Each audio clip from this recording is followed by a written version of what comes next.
Hello and welcome to another episode of Do You Want More, a UFC stat show right here on the Monk Maddox channel. I am your host Monk, aka the Monkmatician, and in this episode we're going to get deep into the stats for the prelims for UFC 267, headlined by Jan Blachowicz and Glover Teixeira. So without further ado, let's jump right into the first fight here. And I'm going to try to go super quick on these for you guys because, like I said, there's 9 of them. So we'll try to shoot for just over an hour. Teixeira Ulanbekov going against Nascimento, flyweight fight. Ulanbekov 5'7", 70-inch reach, southpaw fighter, 30 years old. He's 12-1 professionally, 1-0 in the UFC. Let's see, he's got 2 wins by KO, TKO, and 6 sub wins in his career. His ass whoop index 3.13, which is about halfway, average for the division. 0 power index and a perfect chindex. He does train out of Eagles MMA. Nascimento, 5'9", 69.5-inch reach, orthodox fighter, 30 years old. He is 1 month younger than Teixeira, 18-5 professionally. I have him at 0-1 in the UFC, but he did fight at a Dana White Contender Series fight. So usually I don't track those, but if I have no stats, I will go ahead and track them. Which in this case I did. So he does not have a UFC fight, just that DWCS fight, which he did lose. 2 knockout wins in his career, 13 wins by sub. Just a side, he does train out of Shoot the Box, Diego Lima. Just a side note, Nascimento has fought in the past 3 years since 2018. He did fight in July. He won by rear naked choke, I believe, second round against a guy that was 5-4. So he does have a warm-up fight for this one. Let's see. Line opened up for Teixeira minus 300. He's currently minus 339. Nascimento plus 250. He's currently plus 263. This fight is a minus 150. Does go to decision. I'm capping this about 65% for Teixeira, 35% for Nascimento, so a bit slimmer than the bookies. Teixeira is 1-0 as a favorite, and we have no advanced line stats for Nascimento. No finishes in the UFC. We'll get into some basic striking data. If I say strikes, I do mean significant strikes, for the record.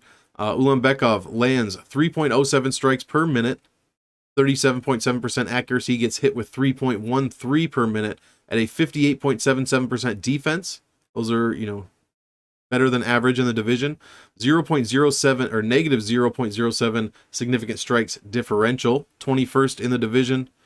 Negative striking efficiency. He does spend 59% of his one fight in the UFC at distance. No knockdowns for or against. Nascimento landed 7 strikes a minute in his Dana White Contender Series fight at a 68% accuracy. Got hit with 5.4 strikes a minute at a 44% defense, giving him a big old differential of 1.6 per minute, third best in the division. 12% striking efficiency, and the guy with 13 submissions spent 100% of his total fight time, 15 minutes, fighting at distance, which is pretty fucking crazy to see. You usually don't see that stuff. I mean, somebody has control time for a second or two against the cage or whatever, but apparently not. No knockdowns for or against. Takedown data, Ulanbekov landed 5 takedowns in 15 minutes in his one fight for 45% accuracy. Got hit with 4 takedowns, 50% defense, 9% takedown shooting rate. That is 5th highest in the division. What else we got for Nascimento? 1 takedown per 15 minutes. Same against. 0% defense, but just one takedown given up. Both these guys have really high takedown shooting rates here. 6.49 for Nascimento. Negative 90% takedown efficiency. Very interesting. So we're going to see some takedowns in this fight. I can guarantee it. Control time, Ulanbekov, 25% for, 15.67% against. 41% of his total fight time was fought inside the distance, and he controlled 61.68% of that time. He has a fantastic get-up time, 35 seconds, third best in the division. No submission data or reversal data, and no ground data whatsoever for Nascimento. Very interesting. Advanced striking data, what's jumping out to me here? Not much. Very low sample sizes, so these huge numbers we see from Nascimento probably will even out after this fight. Let's see, we're going to skip all this. Last 5 fights, we don't have enough data for that, so we can skip that. Strength of schedule. Tajir is 5-0 in his last 5 professionally. Pretty good strength of schedule here. You want to see him about 70 to 75 is a good place to jump off from. Anything below that is pretty poor. Above that, obviously, is pretty good. So we're looking good here. Definitely better than Alan Nascimento, who is 3-2 in his last 5. His strength of victory, very poor, 53. Pretty good strength of defeat, though. Let's see here. Last 5 in the UFC. Tajir beat Bruno Silva. Beat him pretty well. Unanimous decision. Nascimento lost to Raleigh and Paiva. Dana White Contender Series, as I've mentioned a few times at this point. These graphs we can skip. It's just one fight. Visual statistical recap. Not much to look at, but Ulanbekov pretty much better all-around game compared to Nascimento when you look at it this way. Neither guy has ever been finished. Nascimento with a bit better sub index, obviously, with those 13 subs, and then Ulanbekov has no defeats in his last 5. Much better strength of victory. And we'll finish it off with the aggregate win-loss and finish rates. I kind of use this metric to decide if a fight's going to get finished or not. We have no finishes in the UFC. So there's the first fight there. Flew through it. 6 minutes. Let's do it. Second fight. Magomed, if I could spell. Mustafaev going against Damir Ismagulov. This fight is in Abu Dhabi, which is why we have so many guys ending in EV, OV, etc. Which I love to see. Usually brings exciting fights here. Magomed Mustafaev, 5'8", 71-inch reach, orthodox fighter, 33 years old. He's 14-4 professionally, 3-2 in the UFC. Let's see here. 10 wins by KO TKO, 4 sub wins and 2 sub losses. Only 1 decision in his pro career. His average fight time in the UFC 7.25 minutes rather. 1.9 ass whoop index, has a huge power index, 2.13. That is 5th best in the division, but 5th best out of 80 fighters. But a pretty bad chindex of 1.03, 66 out of 80. Ismagulov on the other side. 5'9", 70-inch reach, orthodox fighter, 30 years old, 23-1 professionally. Impressive record there. 4-0 in the UFC, 12 wins by KO TKO, 1 win by sub, 10 decision wins. So he's never been finished. His 1 loss was a decision loss. His ass whoop index in the UFC, 11.52. Huge number. 0.44 power index, decent. 0.88 chin index, not very good, but better than Mustafaev. Odds for this, Mustafaev opened plus 250. He's currently plus 217. Ismagulov, another fighter that opened minus 300. Currently minus 271, so that line has slimmed a bit. I capped this for Ismagulov 53% to 47%. Mustafaev 1-1 as an underdog. Ismagulov, though, 4-0 as a favorite. Couple of finishes there. 3 knockout wins by Mustafaev in the UFC and 4 decision wins for Ismagulov. So not getting any of that power off in the UFC that we have seen in his previous career. Couple of round-by-round finishes there. 2 round 1s for Magomed. 1 round 2 loss. What am I looking at here? Oh, okay. Never mind. Basic striking data. 2.59 strikes landed per minute for Mustafaev. Very low. At a 58.7% accuracy. Very good. Gets hit with 2.68 strikes a minute at a 41% defense. So we've got some up and down numbers here. 0.08 strikes landed per minute differential. That is 51st in the lightweight division. Spent 36.28% of his total fight time fighting at distance. 2 knockdowns for and 1 knockdown against. He did win all fights in which he did score a knockdown. Damir Ismagulov, 3.75 strikes landed a minute at a 43% accuracy. Gets hit with only 1.9 strikes a minute at a 66% defense. 1.85 strikes, 1.85 differential. 10th highest in the division out of 80 fighters. 9.32 striking efficiency. 67.72% of his total fight time spent at distance. 1 knockdown for, 1 knockdown against. He did win the fight in which he got knocked down, just for the record. So some very good striking numbers there from Damir, especially on the defensive side. Basic takedown data, Mustafaev, 3.31 takedowns landed per 15 minutes at a 50% accuracy. Gets hit with 4.14 though per 15 minutes, 23% defense. That is terrible. 10% takedown shooting rate, huge negative takedown efficiency. Ismagulov lands 1.75 takedowns per 15, 36.8% accuracy, never been taken down, perfect takedown defense. Let's see here, 1.75 takedown differential, 36.85 or 84 takedown efficiency. Pretty good takedown numbers there as well. If he does want, and he has good defensive numbers, so Mustafaev is going to have a little trouble there. I tend to think this is going to be a striking battle, though, off the top of my head. Control time, Mustafaev getting out-controlled 26 to 37%. Let's see here. Spends 63.7% of his total fight time fighting inside the distance. Controls 41.7% of that fight time. Has a decent get-up time, 80.7 seconds. Not too shabby. Damir, perfect control time, just about 31.17% for, 1.11% against. 28 to 1 control time ratio. 32% of his fight time fighting inside the distance. And he controls 96.5% of that fight time. Just incredible. His hold down time, fantastic at 160 seconds. We've got some really good numbers here from Damir Ismagulov. No wonder why he's such a wide favorite, which we have a lot of on this card. Yeah, indeed. Advanced significant striking data. What's jumping out to me here? Not much, except Ismagulov pretty much running this whole category for the most part, except for offensive or striking accuracy. In almost every category, it goes to Mustafaev. But volume and defense goes to Damir. Striking efficiency and differentials. Damir looking fantastic. Only negative is his body striking efficiency. Everywhere else is amazing. Mustafaev looking decent. 22% striking efficiency inside the distance, but a couple of negative numbers there. His striking differentials are pretty even for the most part. Whereas Damir, 0.63 to the head, 1.28 distance striking differential per minute, almost an entire body strike per minute. 2/3 of a ground strike, so he's getting off much better than Mustafaev is here. Neither of these guys are headhunters. Only 68% of all strikes thrown from Mustafaev have gone to the head. 66 for Ismagulov.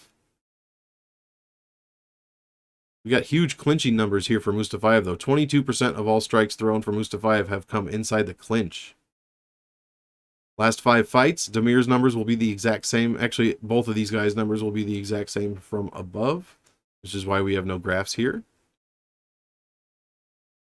And then strength of schedule, looking real good for Mustafaev.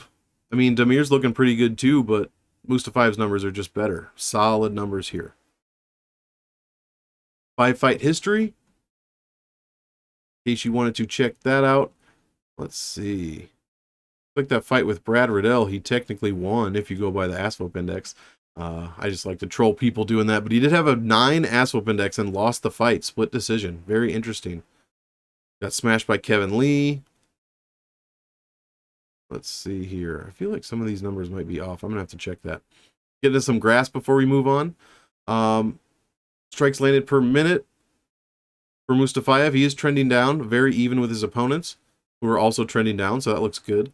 Where are we at here? Takedowns, he's getting bested by his opponents, but he is trending way up, especially after that Brad Riddell fight.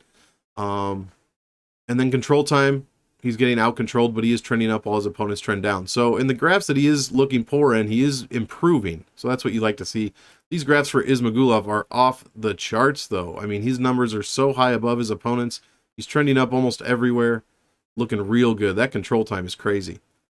Visual statistical recap. Basic fight metrics. Look at this. I mean, Ismagulov covering way more ground than Mustafaev. Ismagulov never been finished. And Mustafaev with the strength of schedule like we talked about. Aggregate win-loss and finish rates. I mean, huge numbers here. Finish wins for the most part as far as professionally. Once you get in the UFC, as you would expect, it does go down a bit. The finishes and losses number did go up, however. So this one, I'm thinking it's going to go the distance. So does Vegas. Next fight. Yaozong going against Andre Petroski. Was that Petroski fight a Dana White Contender Series fight? Before I get too into this. No, Michael Gill. No, it wasn't. That was the Ultimate Fighter. That's right. All right, Yaozong. Middleweight fight. This one is going to be 6'3" for Yaozong, 72-inch reach, orthodox fighter, 26 years old, 3-2 professionally, 0-2 in the UFC. Not what you want to see there. 2 wins by knockout in his career, 1 win by sub, and a submission loss. Negative 16 ass whoop index. Oof, that is rough. 0 power index and a huge 0.15 or 0.85 chindex. Andre Petroski, 6 feet tall, 73-inch reach, 30 years old, 6-1 professionally, 1-0 in the UFC, 4 knockout wins, 1 loss, 2 submission wins, 25 ass whoop index. That is a huge number. I mean, it's only 1 fight, but still. Power index at 0, perfect chindex. This fight opened Yaozong minus 110. He's currently plus 181. Petroski currently minus 227. I'm capping this huge for Petroski, 75-25 for the most part. Yaozong is 0-1 as an underdog, and a big underdog at that. Petroski is 1-0 as a big favorite, so there you go. We do have a finish for Petroski in the UFC in the 3rd round over Michael Gilmore. And Yaozong did get finished in the 2nd in one of his 2 fights. Striking data, Yaozong gets hit with, or lands rather, 4.43 strikes a minute, which is the only category he's leading in. 52% accuracy, gets hit with 5.23, negative 0.8 differential, 60th out of 72 fighters in this division, rather. 46.9% of his total fight time spent fighting at distance. No knockdowns for, 1 knockdown against. Petroski lands 3.48 strikes a minute, 57.5% accuracy, gets hit with only 2.35 strikes a minute, 40% defense, striking differential of 1.14. Looking great. 12th highest in the division. Negative striking efficiency, spends 41.79% of his total fight time fighting at distance. No knockdowns for or against. Takedown data, I mean, this is all Petroski here. We've got 0% takedown defense from Yaozong. 11.25% shooting rate from Petroski. Control time, Yaozong does have some, 25%, but he gets out-controlled at 28%. Spent 53% of his total fight time fighting inside the distance, controlled less than 50% of that fight time. Andre Petroski, let's see, 57.8% control time, for 0.38 control time against. Just insane numbers there. Has spent 58% of his total fight time fighting inside the distance and controlled 99% of that fight time. Just ridiculous. No reversal data here. Petroski looking pretty good volume-wise and accuracy-wise, but then you get into the legs, distance, and they kind of start to split. And actually, Yaozong has the much better numbers, clinch, ground, and distance, but it is a decently small sample size. Striking efficiency, negative everywhere for Yaozong. My goodness. Negative 2.66 head strike differential per minute. He gets popped off. Positive half a body strike, though. 1.37 leg strike differential per minute. That is huge. Petroski, negative 1 leg strike differential. Interesting. His head strike differential, 1.67 per minute. Half a body strike. This is a good little matchup here when you get into the numbers. Yaozong, only 60% of the strikes he's thrown have gone to the head, 15 to the body, and 25% to the legs. My goodness. Last 5, we don't have this data. It's all going to be the same. Yaozong 3-2 in his last 5. Very poor strength of schedule. Look at the strength of victory. 22.22. 2 bad is what that is. Oh, that looks awful. Petroski on the other side, not much fucking better, man. Strength of victory, 45.7. Strength of schedule, 57. I mean, this is bad. 2 of the lowest strength of schedules on the card. Let's just keep it moving. Couple of graphs we can look at. Yaozong getting outstruck, out-taken down, and out-controlled, but trending up pretty much everywhere, I guess, if you want to look at it like that. Petroski, only 1 fight, so these graphs are pretty meaningless. Visual statistical recap. Much better for Petroski. Pretty much everywhere, except for getting knocked out. Aggregate win-loss and finish rates. 100% finish wins in their professional career. 100% finish wins in the UFC career. So this one probably not going the distance. I mean, we're at 150% here between wins and losses out of a possible 200%, obviously. So, I mean, Yaozong does train out of Tiger Muay Thai. If that tells you anything, that's a pretty good, reputable gym. But I don't think he has too much of a shot here. That said, we'll move it along to Lerone Murphy going against Makwan Amirkhani. Best picture on Tapology. Go check it out. Dude's an absolute G. I'll always root for him, even though he does not always make it easy. Lerone Murphy, 5'9", 73-inch reach, Orthodox fighter, 30 years old, undefeated professionally, 1 draw, 2-0-1 in the UFC, 6 wins by knockout, no sub wins, never been finished, 3.3 ass whoop index in the UFC, 0 power index, and a terrible chin index of 1.41, 69th out of 74 fighters in the division. That is very bad. Opened at minus, actually we'll wait on that. Makwan Amirkhani, 5'10", 72-inch reach, another southpaw versus orthodox fight, 32 years old, almost 33, 16-6 professionally, 6-4 in the UFC, 1 knockout win, 1 loss, 11 submission wins, only been subbed once.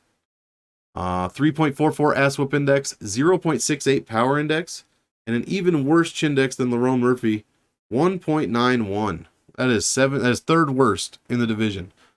Lerone Murphy opened minus 300, currently minus 337. Makwan opened plus 250, currently plus 260.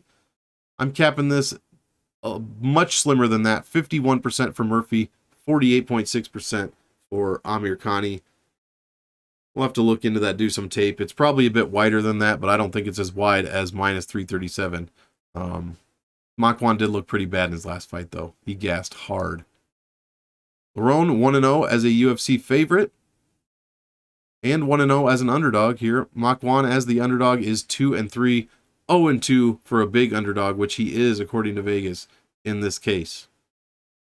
Which is under 35% implied odds. Equal or less than. Let's see here. A couple of finishes. 1 knockout win for Murphy in the UFC. A knockout win and 3 submission wins for Amirkhani. Bunch of early finishes for Amirkhani. 4 first-round finishes between these guys. Striking data. Murphy lands 2.86 per minute at a 42% accuracy. Gets hit with only 2.07 strikes a minute at a 63.5% defense. Top 10 numbers there. 0.79 striking differential. Spends 55.5% of his total fight time fighting at distance. No knockdowns for, but 1 knockdown against, which is why we get that huge Chindex number there.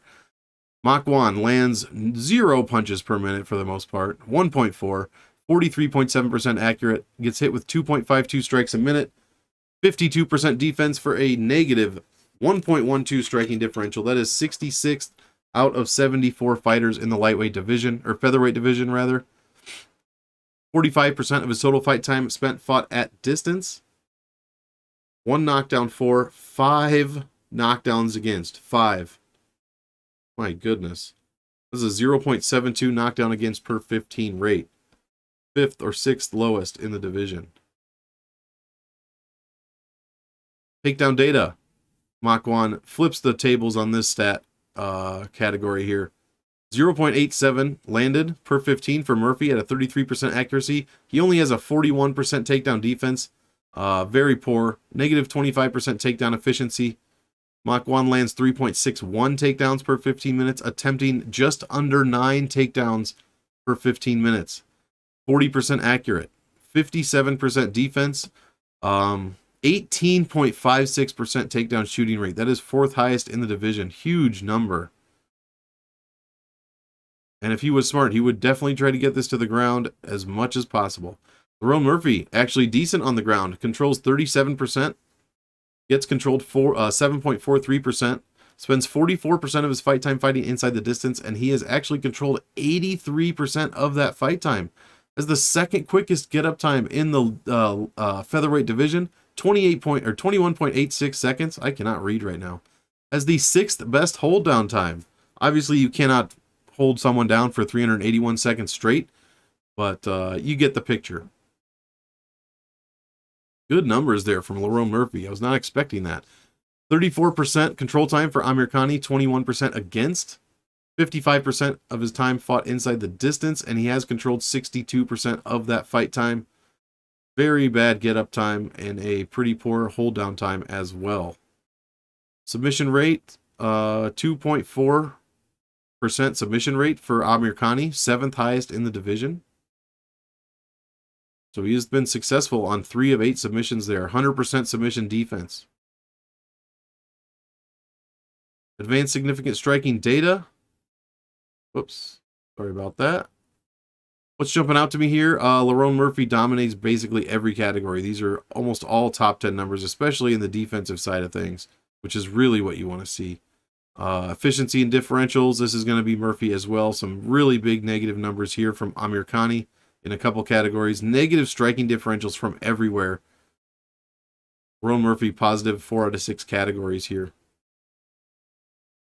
Last 5, let's see.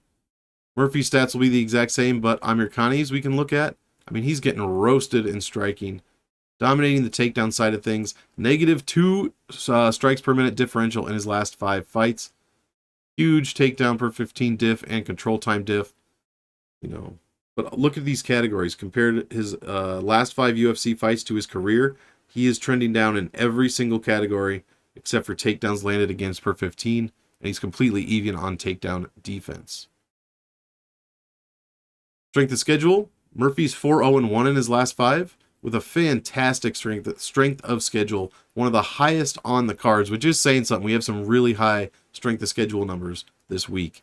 Amirkhani's strength of schedule is equally impressive. Well, almost equally impressive. I mean, these numbers are all above 75 except for the strength of defeat. That is fantastic. 79 strength of victory. I mean, you rarely see that stuff, and we're seeing it from both I can't talk. Both guys here. Let me get some water in me. Last 5 UFC fights you can take a look at. 2-0-1 for Murphy, 2-3 for Amirkhani. Let's see here. Some graphical analysis. Trending up is Murphy for striking and outstriking his opponents. Doing better in his takedowns, but I mean, that's not his game. He's getting, 3-1 takedowns per 15. But that control time is huge, and he's trending way up. 37% to 7.5. Amirkhani striking very poor, not trending any which way. His takedown game is crazy high. Same with his control time. Looking great on the ground there. You know what Mach 1 Amirkhani is going to do. But if he can't take down Lerone Murphy, he's going to have a long freaking day because he's going to get tired and gas out. Visual statistical recap. We can take a look at that. Murphy never been finished, as we talked about. And the better strength of schedule. Aggregate win-loss and finish rates here. I don't know. This one might go to decision. Not too many finishes from these guys in the UFC. What does this go to decision? -125? Hey, you're going to be loud? Do I have to get you out of here?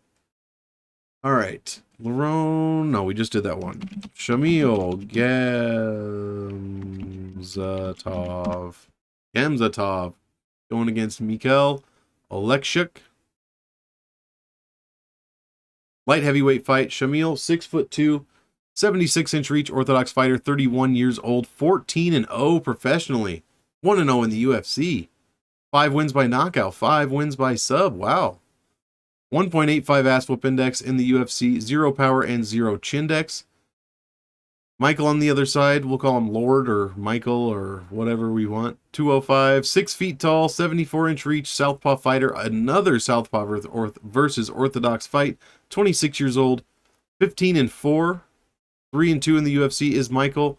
10 wins by KO, 1 loss, 1 sub win, 3 sub losses. 3.07 ass whoop index in the UFC, a huge 2.06 power index. That is 6th highest out of 40 fighters in the light heavyweight division, and another perfect chindex.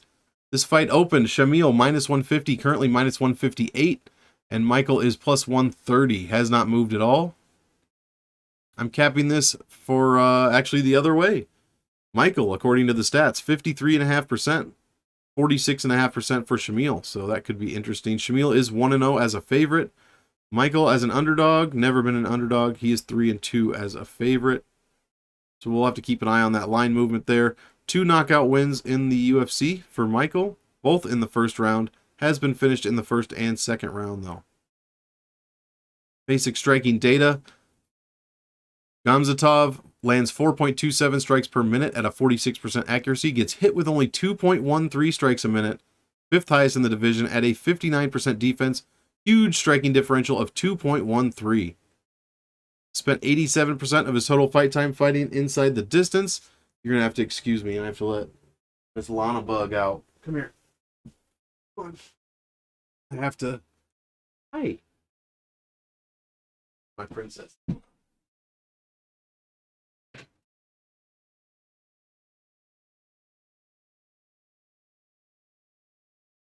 All right.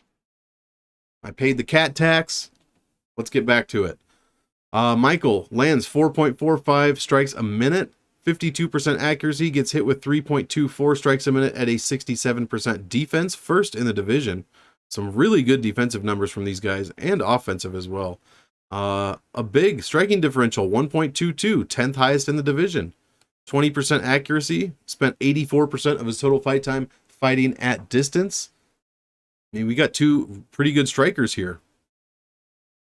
4 knockdowns for Michael in the UFC. That is a 1.38 knockdown per 15 rate. 4th highest in the division. Basic takedown data. Nothing at all for Gamzatov. 50% takedown defense on 2 attempts. You know, nothing much to look at there. 0.69 per 15 for Michael. Throws only 1.72. 40% defense. So not great. Not expecting Shamil to take him down, though. Basic control time, 1% for Shamil going against 12% against. 13% of his total fight time fighting inside the distance. Controlled only 9.4% of that fight time. Not a grappler. We're not looking at a grappler here. Either one, really. Control time, 6.5 for Michael. 9% against. 15% of his total fight time fighting inside the distance. Controls only 41% of that time. Has a very quick get-up time, though. 26 seconds. Do not look past that. Other than that, these numbers are pretty low. No submission numbers. No reversal numbers. What's jumping out to me here? Michael is dominating the accuracy and defense categories. But the volume categories, for the most part, are going to go to Shamil, especially in the defensive volume. And we do have a couple of big negative numbers here from Shamil, but huge differential numbers. Distance striking, 2.2 strikes per minute differential. 1 body strike, 1.13 leg strikes. All above average efficiencies for Michael all across the board, but his differentials are much lower. Look at this Shamil. Only 42% of all strikes thrown have gone to the head, 24% to the body, and 32% to the legs. Crazy. Michael throws a ton of body strikes as well. 23% of his strikes have gone to the body. We can skip the last 5 as neither... Actually, Michael will have some different stats here. Last 5, pretty low ass whoop index, huge power index, as we said. But he is trending down in most of these categories. In fact, his takedown accuracy has gone down 40% in his last 5 compared to his career, which I guess is only 6 fights, so we're just not counting 1 fight there. And last 5 professional fights, 5-0 for Shamil. An okay strength of schedule. Not you want to see it above 70, like I said, so we're pretty close. But not looking great. On this card, that is a very low strength of schedule. And then on the other side, Michael's winning 2 of these categories, but again, pretty low strength of schedule. Under 70. He's got losses to Jimmy Crute and Ovince St. Preux. You don't want to... he did get Von Preux choked, looks like, but it's tough taking a loss to Ovince St. Preux like that. Jimmy Crute, much better loss, I think. Couple of graphs. We can skip Shamil's. Michael is trending way down in his striking, but still an entire strike per 15 above his opponents. No takedown game to speak of, and not too much control time. But he is limiting his opponents for the most part, except for Jimmy Crute there on their control time. Visual statistical recap. Michael pretty much has the whole thing except for a bit better takedown defense from Gamzatov. Shamil never been finished, as we said. This is not a good looking graph for Michael at all. And then strength of schedule, pretty close, both poor. You know the deal. Aggregate win-loss and finish rates, 100% of their losses, which is 4 losses, all from Michael actually, have come by finish. This one could be interesting, folks. Somebody could get slept in this one. What are our odds here? Minus 160 does go to decision. So one of two things are going to happen. Probably striking battle. Either somebody's going to sleep or these guys are respecting each other too much to go at it too hard. But I don't think that's going to be the case. If I could spell this extremely long name. Elizeu Zaleski dos Santos going against Benoit Saint-Denis. Benoit Saint-Denis, the God of War. Love it. Capoeira versus the God of War. Welterweight fight. Dos Santos, 5'11", 73-inch reach, orthodox fighter, 34 years old, 22-7 professionally, 8-3 in the UFC. He is back again. 14 wins in his career by knockout, 1 loss, 3 wins by sub, 2 losses. Benoit Saint-Denis, 5'11". I don't have reach information yet. Southpaw, another Southpaw versus orthodox fight, 25 years old, 8-0 professionally. So 2 guys in a row that are undefeated. No UFC fights, so I will have no statistics on Saint-Denis except for some strength of schedule stuff later. 0.03 ass whoop index, so pretty even keel here for Dos Santos, 49th out of 69 fighters in the welterweight division. 0.38 power index and a terrible 1.25 chindex. Zaleski opened up minus 2.2, minus 225. He's currently minus 217. Saint-Denis opened plus 190, currently plus 173. Most of these fights I don't have any inside the distance or even decision odds on that yet. But I'm planning on posting a video for sure this week. I'm going full time with this shit now. For sure this week, doing my picks, bets, a whole bunch of stuff. So keep tuned in for that. I'm capping this 77% Dos Santos, 22.5% Saint-Denis, just because I have no stats on him. Dos Santos is 3-1 as a favorite, 2-1 as a greater than or equal to 65% favorite, which we are almost, or no, we are there in this case. So there you go. 3 knockout wins in the UFC for Dos Santos, 1 submission win. Finishes in all rounds. Did get finished once in the 3rd. All right, striking data. Dos Santos lands 4.05 strikes a minute at a 39% accuracy. Gets hit with 3.07 strikes a minute. 59% defense. Positive 0.97 striking differential. Good for 22 out of 69 fighters. Negative striking efficiency, but does spend 74.6% of his total fight time fighting at distance. Has 2 knockdowns and 5 knockdowns against. That's where that huge chindex comes from. 5 knockdowns in the UFC against. I keep looking at the other side like there's going to be magic numbers that appear over there. There's not. Basic takedown data.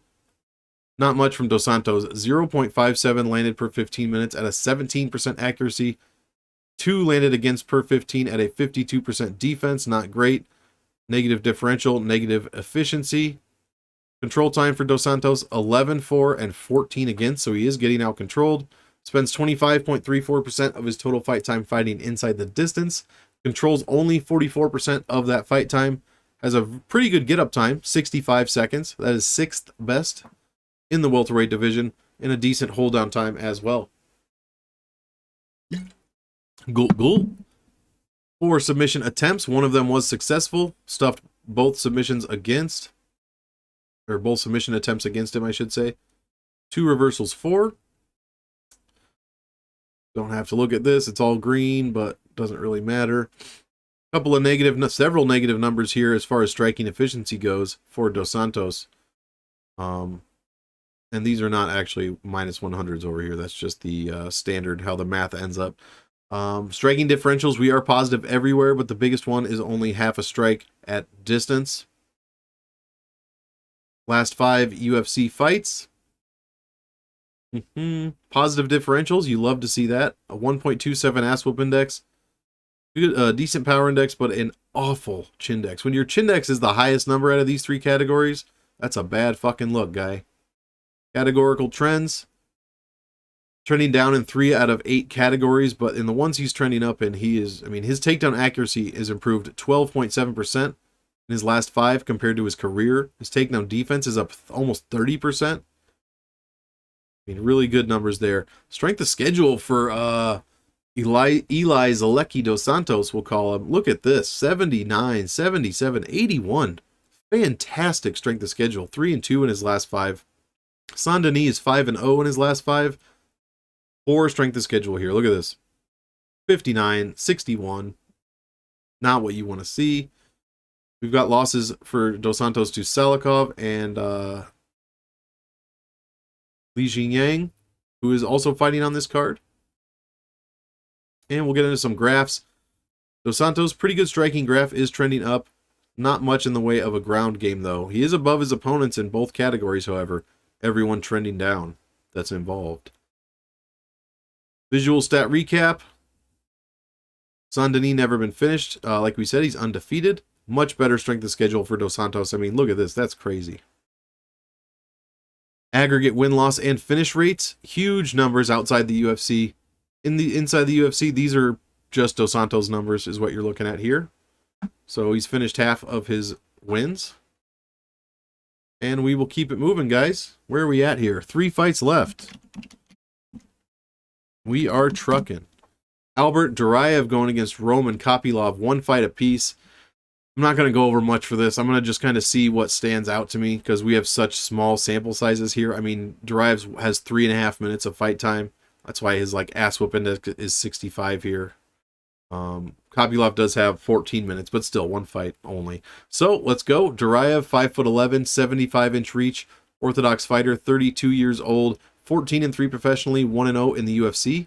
He has 3 knockout wins in his career, 3 losses, and 9 submission wins. Kopylov on the other side, 6 feet tall, 75-inch reach, southpaw. Another orthodox versus southpaw matchup.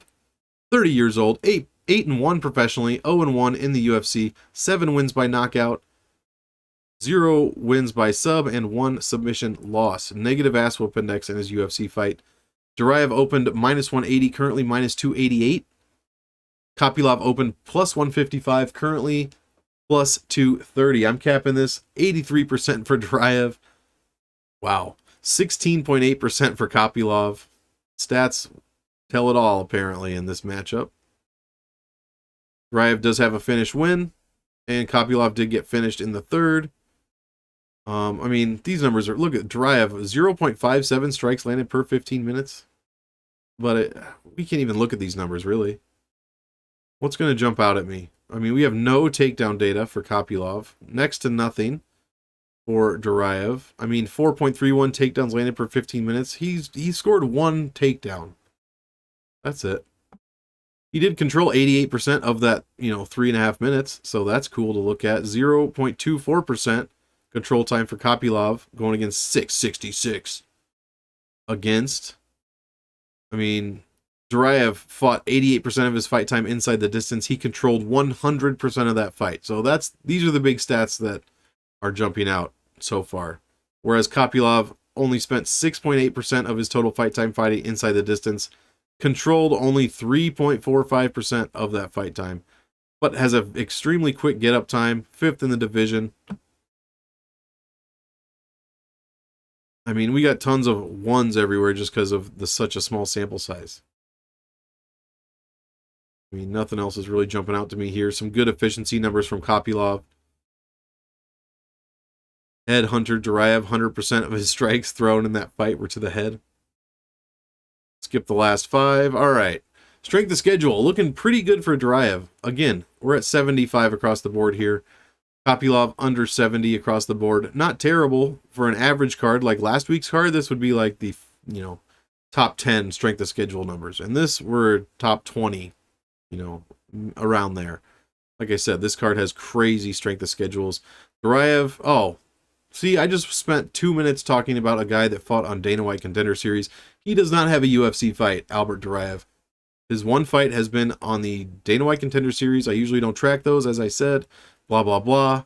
Disclaimer, disclaimer. So there you go. Roman Kopylov took a L to Carl Roberson, round 3 submission, and he pretty much got whooped up that entire fight. I guess not whooped up.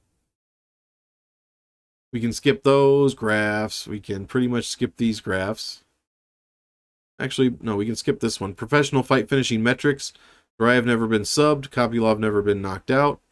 I mean, Duraev's got the subs and Kopylov's got the knockouts. This is pretty interesting here. Looks like a couple of lungs, a pair of lungs.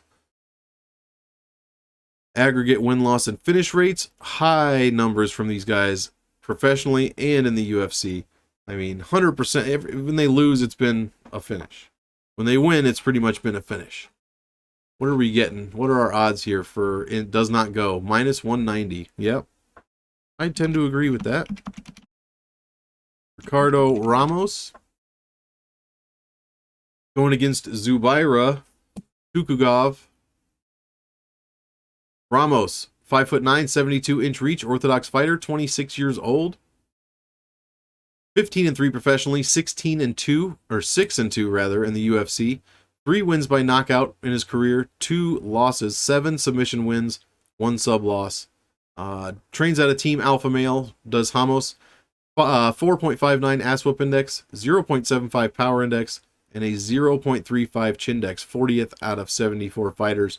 Average fight time just over 10 minutes. Zubaira, 5'8", 68-inch reach, Orthodox fighter, 30 years old, 19-5-1 professionally, 4-2-1 in the UFC. 7 wins by knockout in his career, 1 loss, 1 sub, 1 loss. Average fight time just under 12 minutes, 4.30 ass whoop index in the UFC, so very close to almost there. 0.52 ass whoop index and a 0.88 chin dex, very bad. 63 out of 74. Almost open minus 110, currently plus 140. Zubaira currently minus 169. I'm capping this the other side though. 51% for Ramos, 49% for Zubaira. We'll have to keep an eye on that. Almost 2-0 as an underdog, though. Hey, now. Zubaira 3-2-1 is a favorite. Ooh, the numbers are leaning my way. UFC finishing data. Couple of finishes there. 2 knockouts for Zubaira. 1 knockout for Ramos and 1 sub. Both finishes for Zubaira have come in the first round, and Ramos finished twice in the first round. Striking data, Ramos 3.24 landed per minute at a 42% accuracy. Gets hit with 3.46 per minute at a 59% defense. Negative 0.22 strikes landed per minute differential. 52nd out of 74 featherweights in the division. Spent 74% of his total fight time fighting at distance. 2 knockdowns for, 1 knockdown against. Zubaira, 2.31 strikes landed a minute at a 35% accuracy. Very poor. But as we tend to see with poor strike numbers like that, the defense is much better. 2.76 landed against per minute. 61% defense. Also with a negative striking differential of negative 0.45. 57th in the division. 81% of his fight time spent fighting at distance. 1 knockdown for, 2 knockdowns against. He even lost the fight in which he scored a knockdown. Basic takedown data, 3.27 landed per 15 for Ramos at a 62% accuracy. Great numbers there. And he does have an 80% takedown defense as well, stuffing 12 of 15 attempts. 42% efficient. I mean, looking great. Tukhugov, 2.54 takedowns per 15 minutes at a 46% accuracy. Stuffed all 5 takedown attempts against him for a perfect 100% defense. 46% takedown efficiency. I mean, we got some pretty good takedown numbers from these guys, at least defensively here. Basic control time data, pretty even for Ramos, 14.5 to 11.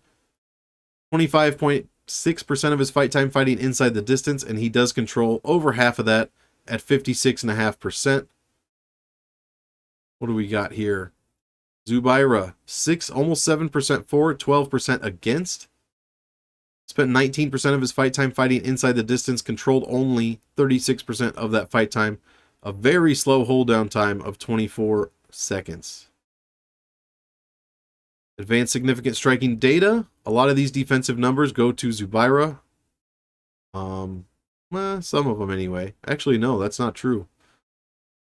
Not true at all. They're all over the place over here. Pause it and take a look if you want. Negative striking efficiency in several categories for Ramos and for Tukhugov.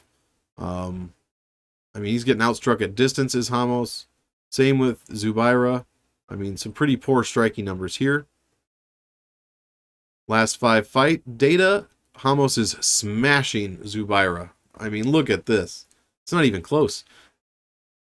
And we have some negative striking differentials for both guys, but huge takedown differential for Ramos and for Tukhugov, and then huge control time differential as well for Ramos. A 5.39 ass whoop index in the past 5, no power index, and a poor chindex, but he's dominating Tukhugov in all categories, except for that power. He does have a knockout in his last 5. Ramos trending up in 5 out of 8 categories here, while Tukhugov trending up in only 1 category, dropping way down in his significant striking numbers compared to his career. And then one of the highest strength of schedule opponent win percentages on the card, 82% for Ramos. I mean, these numbers are crazy. A 92 strength to defeat. Nuts. And I mean, Tukhugov has a pretty good strength of schedule here. Over 75 in every category except for strength of victory. And he's getting smashed in this category. Almost 3-2 in his last 5. Losing to Said Nurmagomedov and Lerone Murphy. Tukhugov has 2 wins in the last 5. Coming from Kevin Aguilar and Felipe Nover, probably.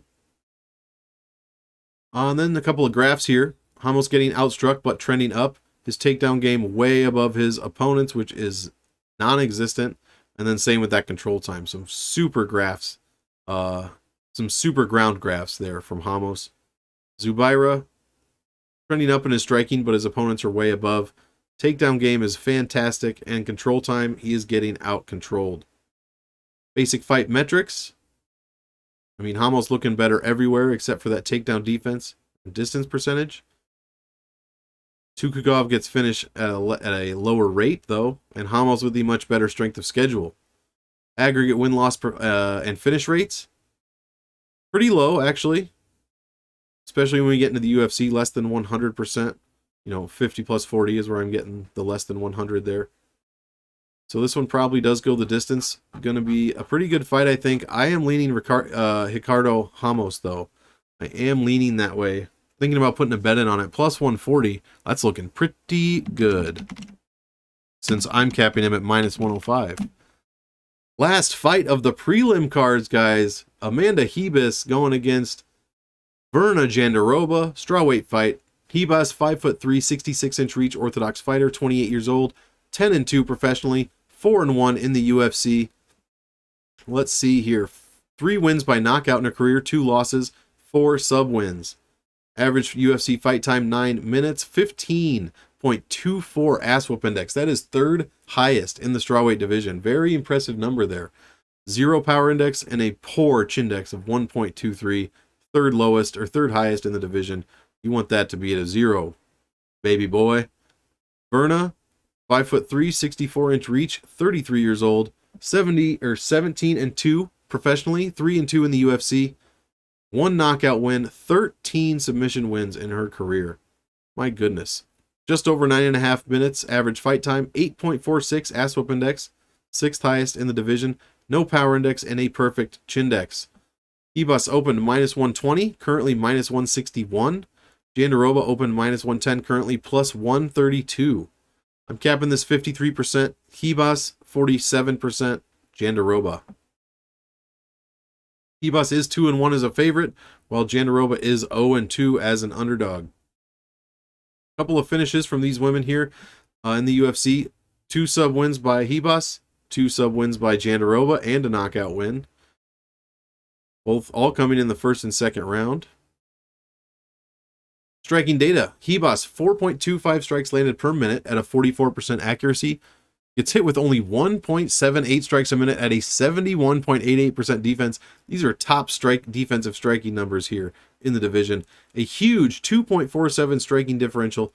3rd best out of 37 strawweights. My goodness, Amanda Ribas. Chill out. 52% of her total fight time has fought at distance. Yeah. 0 knockdowns for, and that 1 knockdown against. On the other side, I mean, Jandiroba's getting cooked in this category. 2.65 strikes landed per minute, 46% accuracy, gets hit with 2.92 per minute, 53% defense, negative striking differential, negative striking efficiency, and spends 50.76% of her fight time fighting at distance. No knockdowns for, no knockdowns against. Basic takedown data. Ribas throwing 4 takedowns per 15 minutes, landing 2.3 at a 58% accuracy, has an outstanding takedown defense of 85.7%. Huge takedown differential number there. Verna attempts, just over 4.5 takedowns per 15 minutes, lands 2.5 at a 53% accuracy, 75% defense. Not too shabby, 28% takedown efficiency rate. We got some pretty good takedown numbers from both women here, but Ribas rules this category. And this category, control time, 41% for, 7% against. I mean, spends 47.8% of her fight time fighting inside the distance, controls 85% of that fight time. Very, very good for Ribas. Jandiroba, 26% for, 23% against, spends just under 50% of her fight time fighting inside the distance, controls just over 50% of that time. Submission data, we got it all over the place. 40% success rate for Ribas, 33% for Jandiroba. I mean, some high submission attempt rates here from these ladies. Reversals all over the place as well. Significant striking data, advanced significant striking data, I should say. I mean, Amanda Ribas rules this category as well. Defensively, we have top 5 numbers pretty much everywhere. Offensively, we're pretty high. Accuracy and defense, very high. Jandiroba is pretty low comparatively. And then striking efficiency and differentials. I mean, we're positive everywhere except for inside the distance here. Amanda Ribas with some huge differential numbers. 1.5 distance strikes, 1.3 head strikes, 0.86 body strikes, 0.77 ground strike differential per minute for a strawweight. Jandiroba's got okay numbers, negative body striking efficiency. Her differentials are not great at all. Look for her to, try to get this to the ground. I don't know what's going to happen if this goes to the ground. I have no idea. Last 5 I was going to say we could take a look at, but these numbers are going to be the exact same, as both these ladies have only had 5 fights in the UFC. Strength of schedule is going to go to Verna. And it's not too close. Ribas actually has a pretty low strength of schedule, especially for this card. Strength of defeat is very good, though. Her 1 loss in her last 5 to Marina Rodriguez. Jandiroba with losses to Mackenzie Dern and Carla Esparza in her last 5. But before, Ribas was on a tear. Whitmire, Dern, she beat Marcos, Van Zandt, and then her toughest opponent to date, obviously Marina Rodriguez. She got KO'd. Not expecting her to get KO'd by Verna Jandiroba, but I guess you never know. She did knock out Kanako Murata in her last fight. So there's that. These graphs for Ribas are off the charts. I mean, she's way above her opponents in every category, trending up in 2 of those categories. I mean, these ground numbers aren't even close. Jandiroba, very close striking numbers, but she is trending up at a pretty high rate. Doubling up her opponents as far as takedowns, but she is trending down, and then that control time is a bit closer than you want to see it when the fighter is trending down. Basic fight metrics, Ribas is dominating. And then you see Jandiroba, never been finished, has tons more subs. And then Jandiroba with the better strength of schedule, but Ribas with the much better strength of defeat. And we'll finish it up with the aggregate win, loss, and finish rates. I mean, some pretty big numbers for strawweight fights here. I mean, what's that, 127% in their career? Over 100% in their UFC career. This might be a strawweight fight that goes, or that finishes inside the distance here, guys. I'm going to have to really look at that one. What are our numbers here? Minus 155 goes to decision, plus 115. Hopefully that'll get a little wider. You never know. That's going to do it, guys. We did it. We wrapped up. We are technically under an hour right now. 9 fights down. Flew through them. I'm getting better every single time. And so are you. for sticking with me. Like we said, that's going to do it for the 9 fights for the prelims. Be sure to stay tuned for the 6 fights for the main card. That video will be out by the time you're finished watching this one. So be on the lookout for that. I'm going to put out some tipping point videos this week. I've got at least 3 of them that I'm doing. A bets video, a picks video, probably just an overall betting video, I should say, where you're going to get all these advanced line stats for every fighter. We're going to kind of get into it. I'm going to show you guys a bunch of information that a lot of people don't actually have. So I want to make that available to you so you can take money from those bookies just like I want to. So again, thanks very much. Stay tuned for all the shows coming this week. I'm trying to go full time with this one. And enjoy the fights this weekend, guys. We finally have an absolute banger of a card. We got 15 fights so far. I know it's only Monday. Something's going to drop off, but I really hope not. 15 fights. We got some... Oh, I'm so stoked for this one. And then the week after, we get Colby and Usman. That is a stat boys dream fight. I cannot wait to talk about those numbers. Anyways, let's finish this up. I'm rambling at this point. Thanks for watching. We will see you for the main card, UFC 267. Have a good weekend, guys. Peace out.